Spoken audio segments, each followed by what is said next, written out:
T-tests for correlated groups or correlated samples.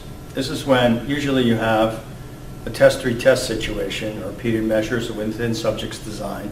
It's the most commonly way t-test for correlated groups is probably used.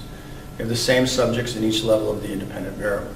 So you're testing them one time, usually letting some time pass, and you test them a second time. Correlated groups. Because one subject is highly correlated to themselves, we have a special t-test. T-test for correlated groups. So, oddly enough, we have the exact same formula as we have for t-test for independent groups. It looks exactly the same. You subtract the sample means and you divide by the standard error of the difference. The big difference here is the standard error of the difference formula is slightly different. This is what we had in the t-test for independent groups. We add this other element, a 2, the R value, and the standard error of the difference for each sample again. Okay? So, as we did before, we just take these standard error of the differences and we convert them into S over the square root of n for each of those. Okay? We do that here and we do that here as well. And now we can just plug all our numbers in. We have the standard deviation of one group, 11.24, over the square root of 24, the sample size. The other group is 8.99 over the square root of the sample size, which was 24 again. Our R value is 0.846, and we do the same thing with the standard errors that we just did over here, right here. But in this case, we don't square them on this side. Then we start doing the math. We plug in the numbers. We work our way through the equation. We come out to the square root of 1.507, or a standard error of the difference of 1.228. So that's our denominator.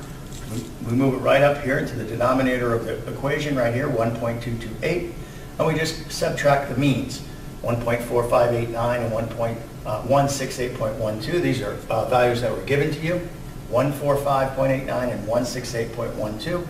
That gives us a numerator of negative 22.23 and an overall t-score of minus 18.103. So we have our t-value. Now we want to calculate our degrees of freedom. For t-tests for correlated groups, the degrees of freedom is the number of pairs minus 1. We had 24 pairs, so our degrees of freedom is 23. Now we go to the t-table, and we look to see if it's significant. Well, in this case, we had a study that was investigating whether massage therapy could affect performance. Okay?